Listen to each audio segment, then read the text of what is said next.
پہچاننے کی نظر کب مفقود ہو جاتی ہے انسانوں سے، کب آپ حقائق کو نہیں پہچان پاتے، کب سمجھ میں نہیں آتا؟ جب کوئی تعصبات کے، خواہشات کے پردے آپ کے آگے آئے ہوتے ہیں. تو فتنہ دجال میں ایک فتنہ تو یہ ہے نا کہ اس کے پاس اتنا کچھ ہوگا کہ لوگ اس سے اتنے مروب ہو جائیں گے. آج بھی تو کیا ہوتا ہے، جس کے پاس چند ایک چیزیں کچھ ہوں تو ہم مروب ہو جاتے ہیں. جب مروب ہوتے ہیں تو ہمیں اس کی غلطی بھی غلطی نظر نہیں آتی، اس کی غلطیوں کو بھی ہم اپریشیٹ کرنے لگتے ہیں. یہی ظاہر نگاہ ہونا ہے.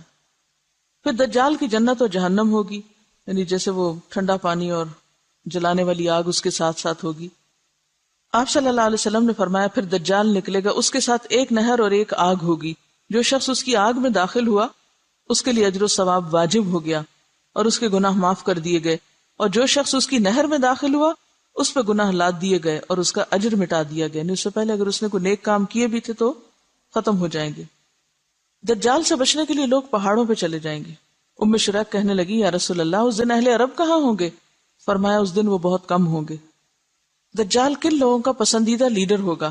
آپ صلی اللہ علیہ وسلم نے فرمایا اصبہان یعنی اصفہان کے 70,000 یہودی دجال کی پیروی کریں گے جن پر سیاہ چوغے ہوں گے، وہ اس کو اپنا سردار مان لیں گے. آپ نے فرمایا دجال ایک مشرقی علاقے سے خروج کرے گا جسے خراسان یعنی موجودہ افغانستان کا آس پاس کا علاقہ کہتے ہیں.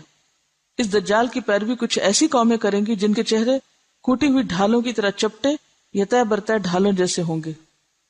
ڈھال کبھی دیکھیے، شیلڈ ہوتی ابری بھی ہوتی ہے نا، ذرا ڈیزائن بھی ہوتے ہیں بعض اوقات اس میں، تو اگر کوٹ دیا جائے اس کو تو کیا ہوتا ہے، چپٹے اسٹریٹ ہو جائے، ڈیزائن جو ہے وہ بیٹھ جاتے ہیں. تو آپ نے کیا فرمایا کہ دجال کی پیروی ایسی قومیں کریں گی جن کے چہرے کوٹی ہوئی ڈھالوں کی طرح چپٹے ہوں گے. دجال بیت اللہ اور بیت المقدس میں داخل نہیں ہو سکتا.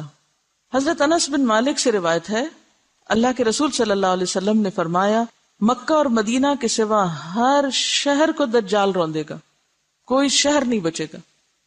مکہ اور مدینہ کے آس پاس فرشتے یعنی گارڈ کر رہے ہوں گے اس کو اور وہ داخل نہ ہو سکے گا.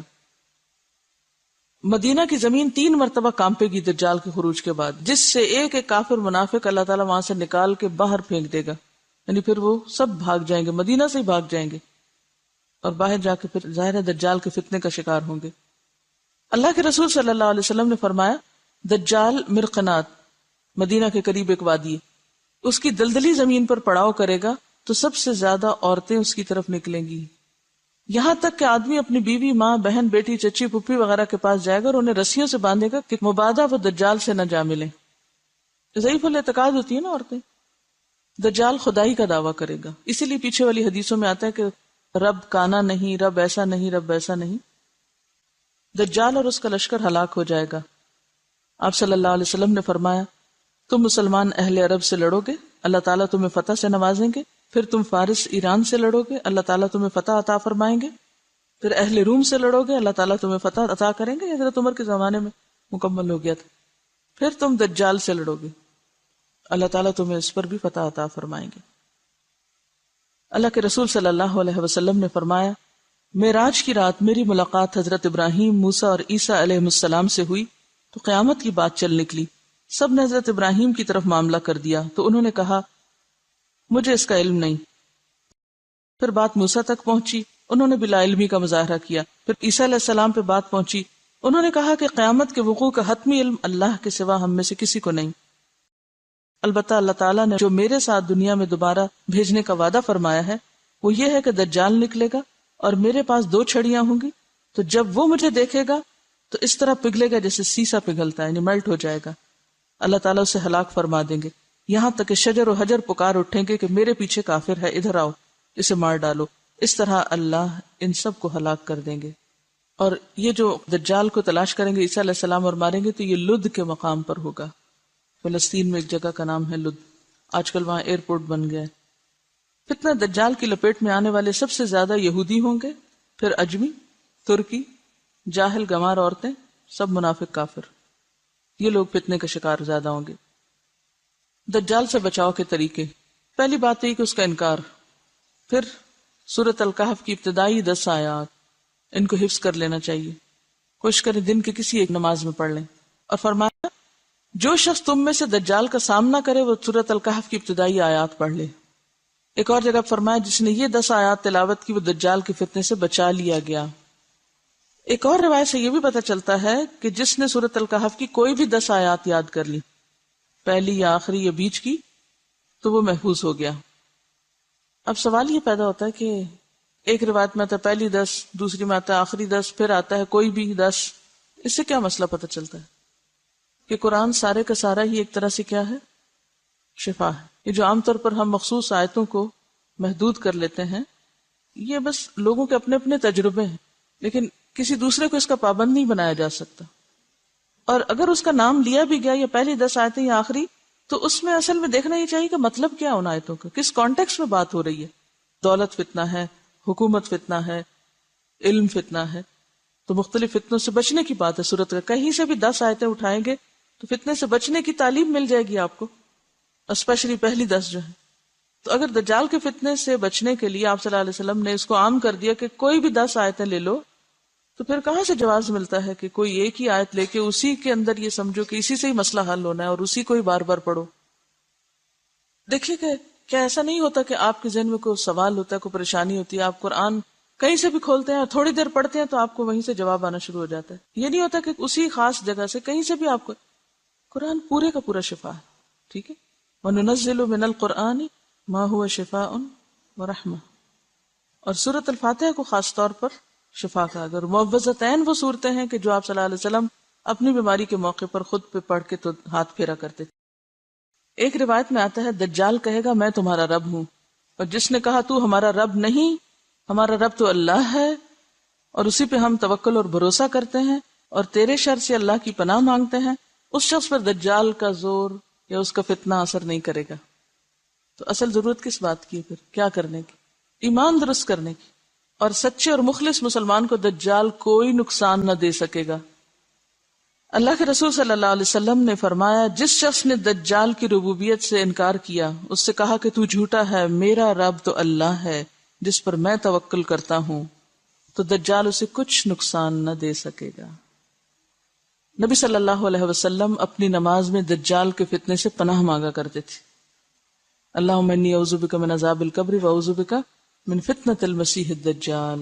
پھر اسی طرح ایک اور جگہ پر آتا ہے، حضرت ابو ہریرہ فرماتے ہیں کہ اللہ کے رسول صلی اللہ علیہ وسلم نے فرمایا جب تم آخری تشہد پڑھ کر فارغ ہو جاؤ تو 4 چیزوں سے اللہ کی پناہ مانگو، قبر کے عذاب سے، جہنم کے عذاب سے، زندگی موت کے فتنوں سے، اور مسیح دجال کے شر سے۔ تو اصل چیز کیا ہے پھر کرنے کی؟ 3 کام پتہ چل رہے ہیں، کون کون سے؟ سب سے پہلے تھی کہ اس کا انکار کرنا۔ انکار کون کرے گا؟ جو پہچانتا ہوگا۔ پھر سورۃ الکہف کی ابتدائی 10 آیات اور مسیح دجال کے شر سے اللہ کی پناہ مانگو۔ یہ مختصر سے نشانیاں آپ کو بتا دی گئی ہیں۔ ہر پیغمبر نے اپنی قوم کو دجال کے فتنے سے خبردار کیا، آپ صلی اللہ علیہ وسلم نے بھی کیا، اور آپ نے ساری تعلیمات ہمارے لیے چھوڑی۔ ضرورت اس بات کی کہ ہم ان کو ضرور ایک دفعہ پڑھ لیں اور اپنے بچوں کو بھی اس کی تعلیم دے دیں۔ اصل میں عام لوگوں کی ہماری مشکل یہ ہے کہ وہ خود تو کچھ پڑھتے نہیں، نہ مائنڈ کریٹیکل ہے، جو کچھ کہہ دے بس آنکھیں بند کر کے اس کو مان لیتے ہیں۔ دین دنیا دونوں میں ہم اس لیے پیچھے ہیں کہ ہم نے اپنی آنکھ نہیں کھولی ابھی تک، خود سے دیکھنا نہیں شروع کیا۔ اسپون فیڈنگ ہو رہی، جو کھلا دے کھا لیا، خود تو کتاب کہاں پڑھیں گے، جو بتا دے سن لیا۔ دیکھیے ایک بات ہمیشہ یاد رکھیں، نہ ہمارے ماں باپ نے ہمارے کام آنا ہے، نہ ہماری اولاد نے ہمیں بچانا ہے، نہ ہمارے دوستوں نے ہمارے آگے کھڑے ہونا ہے، اور نہ ہی کسی اسکالر اور نہ ہی کسی استاد اور نہ ہی کسی بزرگ نے آپ کا دامن تھامنا ہے۔ اکیلے اپنا حساب دینا ہوگا، کام کسی نے بھی نہیں آنا۔ اس لیے جب انسان کو پتہ چلے نا میں اکیلا ہوں، تو اس وقت اس کا پھر طرز عمل کیا ہوتا ہے؟ اس کے سارے سینسز جاگ اٹھتے ہیں، پوری طرح جاگ اٹھتا ہے، اور جب پتہ ہونا یہ بھی ساتھ ہے ہوئی جو بھی، تو دوسروں پہ ڈیپینڈ کرتا ہے۔ سہولت پسند ہے نا۔ دوبارہ سنیے قرآن اور پھر مزید بات کرتے ہیں۔ ان آیات کا مرکزی نقطہ، فتنہ دجال سے حفاظت کیسے، یا فتنہ دجال سے بچنے کا نسخہ، فتنہ دجال سے بچنے کے طریقے۔ ہمارے پیارے رسول صلی اللہ علیہ وسلم نے بہت پہلے ہمیں ایک بہت راز کی بات بتائی تھی کہ دیکھو لوگو، دنیا میں ایک بہت بڑی مصیبت آنے والی، جن کو تو علم ہے کہ دجال کیا چیز ہے، وہ تو اس سے بچنے کے لیے ان آیات کو بس یوں پکڑ لیں گے۔ اچھا یہ بچانے والی آیتیں، کیونکہ جنتر منتر نہیں دیا جا رہا، اس میں وہ نسخہ بتایا جا رہا ہے، وہ طریقے بتائے جا رہے ہیں۔ یہ کر لو گے تو دجال سے بچ جاؤ گے. دجال تو ایمان کا دشمن ہے، اس کے سامنے ایمان بچانا مشکل ہوگا. ٹھیک ہے. اب ہم میں سے کچھ لوگ نسخہ لے کے ڈاکٹر کا تو کیا کرتے ہیں، وہ پانی کی بوتل میں ڈال کے اس کو ہلا جلا کے پی لیتے ہیں. ہم نے قرآن کے نسخوں کو تعویذ سمجھا ہے. اور ایسی آیات کو کس طرح لیتے ہیں، یہ آیت فلاں بیماری سے بچانے والی ہے، یہ آیت فلاں کام نکلوانے والی ہے، لہٰذا کیا کرو، 1000 دفعہ یہ آیت پڑھ لو. کیا آپ صلی اللہ علیہ وسلم کے قول کا مطلب یہی تھا کہ یہ 10 آیتیں رٹ کے 1000 دفعہ پڑھ لیا کرو، دجال تمہیں کچھ نہیں کہے گا؟ اس طرح کرنا ہوگا ہمیں. پھر کیا کرنا ہوگا؟ جو یہ آیتیں بتا رہی ہیں وہ کرنا ہوگا. ٹھیک ہے. اب آپ دیکھیے کیا کیا آ رہا ہے اس میں جو ہمیں کرنے کی ضرورت ہے. سب سے پہلے الحمد للہ الذی انزل علی عبدہ الکتاب ولم یجعل لہ عوجا. تعریف اللہ کے لیے ہے جس نے اپنے بندے پر یہ کتاب نازل کی اور اس میں کوئی ٹیڑھ نہیں رکھی. یہاں صرف یہ نہیں کہا گیا لا ریب فیہ، اس سے زیادہ فورسفل انداز ہے وَلَمْ يَجْعَلْ لَهُ عِوَجًا، کہ اس میں کوئی چیز ٹیڑھی نہیں، کوئی بھی کجی نہیں، کوئی بھی ایسی بات نہیں کہ جو انسان کو مس لیڈ کرے یا غلط رستے پہ لے جائے. قرآن کی یہ تعریف یہاں کیوں کی گئی؟ تاکہ اس کو مضبوط تھام لیا جائے، اس پر پورا پورا یقین کر لیا جائے، اس پر پوری طرح اطمینان رکھا جائے کہ فتنوں سے نجات کا راستہ اسی کے اندر ہے. پہلی آیت یہ سبق یاد کرا رہی ہے. دجال کے فتنے سے محفوظ رہنے کے لیے سب سے پہلے کیا کرنا ہوگا؟ اس کتاب کو یقین کے ساتھ، شک و شبہ کے بغیر، پوری طرح شرح صدر کے ساتھ اس کو تھامنا ہوگا، لینا ہوگا. صرف خود نہیں، قیمن، بالکل درست مضبوط بات کہنے والی ہے یہ کتاب. کیوں آئی ہے؟ لِيُنذِرَ بَأْسًا شَدِيدًا مِن لَدُنْ، تاکہ اللہ کے ہاں جو سخت عذاب ہے اس سے لوگوں کو خبردار کیا جائے. پھر کیا کرنا ہوگا اس کتاب کے ساتھ؟ یہ کتاب کیوں آئی ہے؟ یہ کیوں درست ہے؟ یہ کیوں کجی سے پاک ہے؟ تاکہ کیا کیا جائے؟ لوگوں کو خبردار کیا جائے. کس سے؟ شدید عذاب سے. کہاں ہے وہ عذاب؟ اللہ کے پاس. وَيُبَشِّرَ الْمُؤْمِنِينَ الَّذِينَ يَعْمَلُونَ الصَّالِحَاتِ، اور خوشخبری دے ان مومنوں کو جو اچھے کام کرتے ہیں، أَنَّ لَهُمْ أَجْرًا حَسَنًا، کہ ان کے لیے بہترین اجر ہے. کہاں؟ اللہ کے پاس. دنیا کے اجر کی بات یہاں نہیں کی جا رہی، اسی لیے ماکثین فیہ ابدا، جس میں وہ ہمیشہ رہیں گے، ہمیشہ. پھر کیوں آئی ہے یہ کتاب؟ تیسرا مقصد. نمبر 1، لِيُنذِرَ بَأْسًا شَدِيدًا، یہ کس کے لیے؟ پوری انسانیت کے لیے. دوسری بات خوشخبری کس کے لیے؟ اہل ایمان کے لیے. تیسری بات پھر خبردار کرنا کس کو؟ وَيُنذِرَ الَّذِينَ قَالُوا اتَّخَذَ اللَّهُ وَلَدًا، خبردار کرے ان لوگوں کو جنہوں نے کہا کہ اللہ نے ایک بیٹا بنا لیا ہے. اس وقت آپ دیکھیے کہ دنیا میں جتنے فتنے برپا ہو رہے ہیں بڑے بڑے، ان کے پیچھے کن دو مذاہب کی باہم چپکلش ہے، کن دو مذاہب کا باہم ٹکراؤ ہے. اس وقت آپ دیکھیے کہ اگر آپ تھوڑی بہت بھی دنیا کے حالات سے واقفیت رکھتے ہوں، کیا نظر آتا ہے؟ وہ لوگ جو یہ نظریہ رکھتے ہیں کہ اللہ کا ایک بیٹا ہے اور وہ بیٹا ہم کو نجات دلا دے گا آخرت میں، اور وہ جو توحید خالص پر یقین رکھتے ہیں، ان دو گروہوں کا باہم ٹکراؤ ہے. یہ جو بظاہر چیزیں نظر آتی ہیں، یا بظاہر دو ملکوں اور دو علاقوں اور دو طرح کے لوگوں کی باہم ایک ٹکراؤ ہے، یہ صرف دو گروہ نہیں ہیں، یہ دو نظریے ہیں.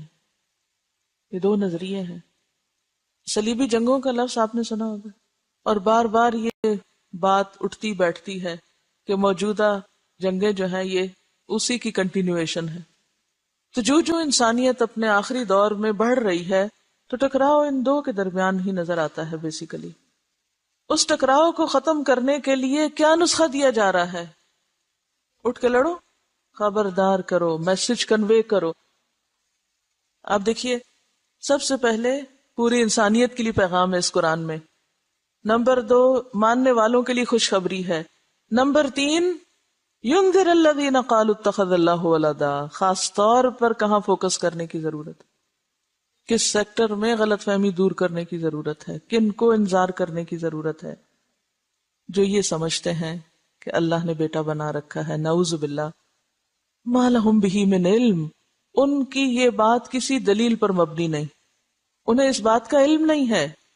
تو جس کے پاس علم نہ ہو اس کا علاج کیا ہے؟ کو بتایا جائے دلائل کے ساتھ. اور ان میں جو انصاف پسند لوگ ہیں ان کے سامنے جب علم آتا ہے تو وہ کیا کر رہے ہیں؟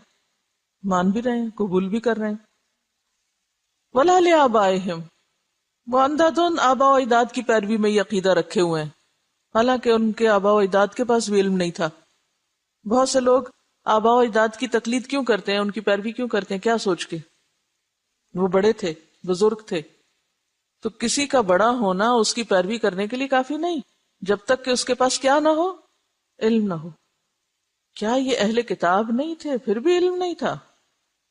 یہ تو اہل کتاب تھے، پھر کیوں علم نہیں تھا؟ اللہ تعالیٰ فرماتے ہیں ان کے پاس علم نہیں، اس لیے یہ نظریہ رکھے ہوئے ہیں. ما لہم بہ من علم ولا لآبائہم. دوسری طرف قرآن ان کو اہل کتاب کہتا ہے نا، پیپل آف دا بک، کتاب والے ہیں. کتاب بھی ہے، پڑھے لکھے بھی ہیں، پھر بھی علم نہیں. وہ کیوں؟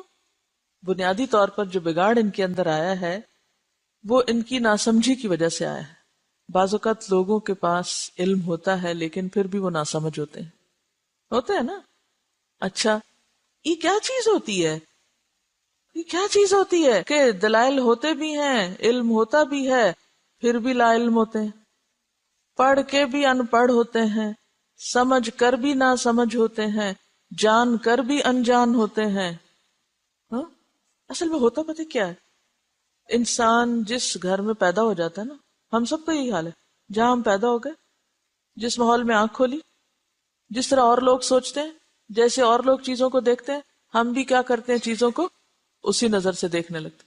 عموماً خاندانوں میں جو عداوتیں، نفرتیں، دشمنیاں وغیرہ ہوتی ہیں تو اس کی کیا وجہ ہوتی ہے؟ ماں باپ دل میں ڈال دیتے ہیں یہ تمہاری پھوپھی نہیں اچھی، وہ تمہاری خالہ نہیں اچھی، وہ فلانا ایسا. بچے سوچتے ہیں؟ نہیں سوچتے. وہ کس کو لے لیتے؟ وہ اسی کو لے لیتے. اچھا جب بڑے ہوتے ہیں اب لاکھ سمجھاؤ وہ اچھی ہیں، وہ کیا کریں گے؟ نہیں وہ نہیں اچھی، میری اماں نے بتایا تھا وہ نہیں اچھی. اور پھر ان کے اوپر ایسا خول چڑھ جاتا ہے کہ جس کی وجہ سے وہ تعصب کا شکار ہو جاتے ہیں. تو جس شخص کے اندر تعصب ہوتا ہے وہی ایسا شخص ہوتا ہے جو پڑھ کے بھی نہ پڑھے، جو جاننے کے باوجود بھی نہ جانے. آپ صلی اللہ علیہ وسلم کا انکار اور آپ کی تعلیمات کا انکار کیا اس بنا پر تھا کہ ان کو پتہ نہیں تھا؟ قرآن کہتا ہے یعرفونہ کما یعرفون ابناءہم، پہچان ہے لیکن تعصب ہے. تو اللہ تعالیٰ کیا فرما رہے ہیں کہ ان کے علماء تو تعصب کا شکار ہے اور عوام بیچارے ومنہم امیون لا یعلمون الکتاب، ان کے پاس واقعی علم نہیں. تو میجورٹی بغیر علم کے صرف آباء و اجداد کی، بڑوں کی، علماء کی، اکابر کی تقلید میں اندھی چلی جاتی ہے. یہ ہر جگہ ہوتا ہے، یہ صرف وہاں نہیں، ہمارے ہاں بھی یہی کچھ ہے. وہ کہتے ہیں ہمارے ماں باپ کو سمجھ نہیں تھی، ہمارے بزرگوں کو سمجھ نہیں تھی، ہمارے علماء کو سمجھ نہیں تھی. ان باتوں کا سہارا لے کر عموماً انسان حق سے ہٹ جاتا ہے، صحیح رستہ چھوڑ دیتا ہے. بہرحال اللہ تعالیٰ فرما رہے ہیں ما لہم بہ من علم ولا لآبائہم، یہ اور ان کے آباء و اجداد علم پر مبنی بات نہیں کر رہے، محض خواہشات پر مبنی، تعصبات پر مبنی بات کیے چلے جا رہے ہیں. اور ان تعصبات کو کیا چیز توڑ سکتی ہے؟ آخرت کا خوف. اسی لیے قرآن کس لیے آیا ہے کہ وہ کیا کرے؟ لینذر بأسا شدیدا. صرف آخرت کا خوف ایسی چیز ہے جو انسان کے تعصب کو توڑ پھوڑ کے رکھ دیتا ہے. صرف آخرت کا عذاب اور آخرت کا حساب اور انجام ایسی چیز ہے جو انسانوں کو خواہشات سے باہر نکالتا ہے، غفلت سے باہر نکالتا ہے. کبرت کلمۃ تخرج من افواہہم، آنکھیں بند کر کے جو بول بولے چلے جا رہے ہیں، یہ کوئی معمولی بات نہیں، بہت بڑی بات ہے. ان یقولون الا کذبا، یہ محض جھوٹ بول رہے ہیں. علاج کیا ہے؟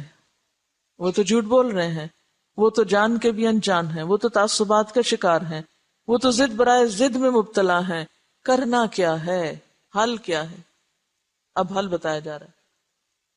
فَلَعَلَّكَ بَاخِعٌ نَفْسَكَ عَلَىٰ آثَارِهِمْ إِن لَّمْ يُؤْمِنُوا بِهَٰذَا الْحَدِيثِ أَسَفًا. اس درجے پہ آ کے پیغام پہنچانا، یہ ہے کرنے کا کام، یہ ہے دجال کے فتنوں سے بچنے کا نسخہ، یہ ہے حل. فَلَعَلَّكَ بَاخِعٌ نَفْسَكَ عَلَىٰ آثَارِهِمْ، جب تک پیغام پہنچانے والے کے اندر اتنی شدید تڑپ اور اتنی خیرخواہی اور اس درجے کی تکلیف نہیں اٹھتی کہ لوگ عذاب کا شکار ہو جائیں گے، لوگ بھٹک رہے ہیں، لوگ مصیبت میں پڑ رہے ہیں، مجھے اپنی ذمہ داری ادا کرنی ہے، جب تک یہ درد نہیں آئے گا لوگوں کے لیے، اس قرآن کی تعلیم عام نہیں ہو سکتی. یہ کتاب دنیا کے ہر بندے کے ہاتھ تک نہیں پہنچ سکتی، ان کے کانوں تک نہیں پہنچ سکتی. اللہ کے رسول صلی اللہ علیہ وسلم نے اس درجے پہ آ کے کام کیا تھا جب دین پھیلا تھا. آج ہم میں سے کوئی ایک نہیں جو اتنی درد رکھتا ہو کہ لگتا ہے آپ اپنے آپ کو ہلاک کر ڈالیں گے، ختم کر دیں گے. فتنوں سے نکلنے کا راستہ کیا ہے؟ کیا ہے؟ اس کتاب کے ذریعے پیغام عام کرنا، اس کتاب کو عام کرنا، اس کتاب کے ذریعے خبردار کرنا. اور کس چیز سے خبردار کرنا؟ یہ کہو کہ آپ کی صحت خراب ہو جائے گی، آپ دماغی مریض بن جائیں گے اگر آپ نے قرآن نہیں پڑھا، بس یہ مقاصد ہے؟ نہیں، دنیا نہیں ہے مقصد، آخرت کا عذاب. قرآن صاف کہتا ہے کہ یہ کتاب اس چیز سے خبردار کرنے کے لیے آئی ہے. جو لوگ اندھیرے میں ہیں، آنکھیں بند کیے ہوئے ہیں، غفلت میں دوڑے چلے جا رہے ہیں اور آگے کھڈا اور گرنے لگے ہیں. ذرا تھوڑی دیر کے لیے سوچئے، اگر آپ کے سامنے کسی برج پر کوئی شخص تیز گاڑی لے جا رہا ہے اور آپ کو پتہ ہے آگے برج ٹوٹا ہوا ہے، تو آپ کے دل کی کیفیت کیا ہوگی؟ آرام سے بیٹھے رہیں گے، اپنی گاڑی چلاتے رہیں گے، ٹھیک ہے وہ گر جائے مر جائے، میرا کیا، مجھے تو پتا ہے ٹوٹا ہوا ہے، میں تو بچ جاؤں. ایسا کر سکتے ہیں ہم؟